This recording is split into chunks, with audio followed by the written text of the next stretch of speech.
News chief foreign correspondent Richard Engel joins us live from Kyiv with the very latest. Richard, good morning, good afternoon to you. What does it look like there today? So the Russian advance is continuing, but it is continuing very slowly. I'm on the outskirts of Kyiv, on the edge of Irpin. Now, you were just talking about Irpin. It is a small suburb right outside of the city center here. It's a popular place with families. There are a lot of parks. There were a lot of new buildings.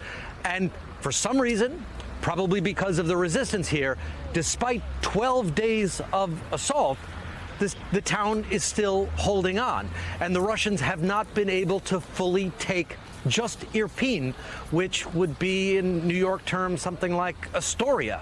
So they're still unable to take this small suburb on the edge of the city, which is raising doubts. How do they possibly plan to take a massive city like Kyiv, which has 3 million people in it and is heavily fortified? But they are slowly making advances even in this one area that is holding out.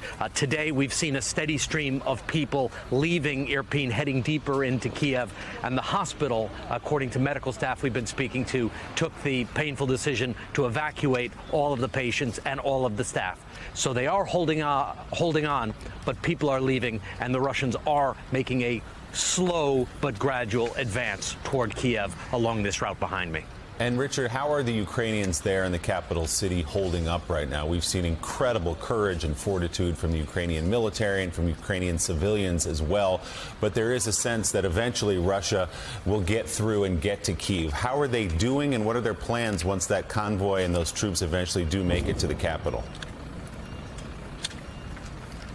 Well, they're not entirely convinced it's going to happen. I think the Ukrainians are having a renewed sense of confidence. That convoy is stalled. It has been stalled for days now because of logistical problems, because of lack of fuel. So it is now, apparently, according to U.S. military officials, just a traffic snarl of military vehicles still about 15 miles from Kyiv. So the people in the city are not dispirited, they're not disheartened. They are watching the Russians faltering, and they are watching what are on and off peace talks. The Ukrainians are not convinced that the peace talks will achieve much, but they do seem to have achieved something already, in that the Russians are lowering their demands. If you listen to what Vladimir Putin has been saying since this conflict began and even before, he talked about total denazification, to use his terminology, total demilitarization, regime change, total surrender by the Ukrainians.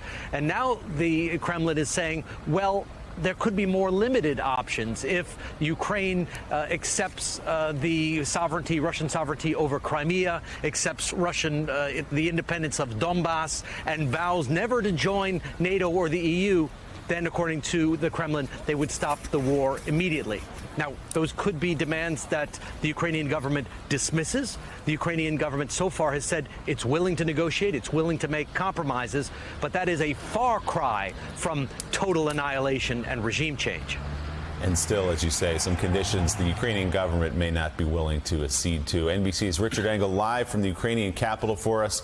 Richard, thanks so much. Hey, thanks so much for watching our YouTube channel. You can follow up on today's top stories and breaking news, or catch up on your favorite MSNBC shows all in one place. Download the NBC News app today.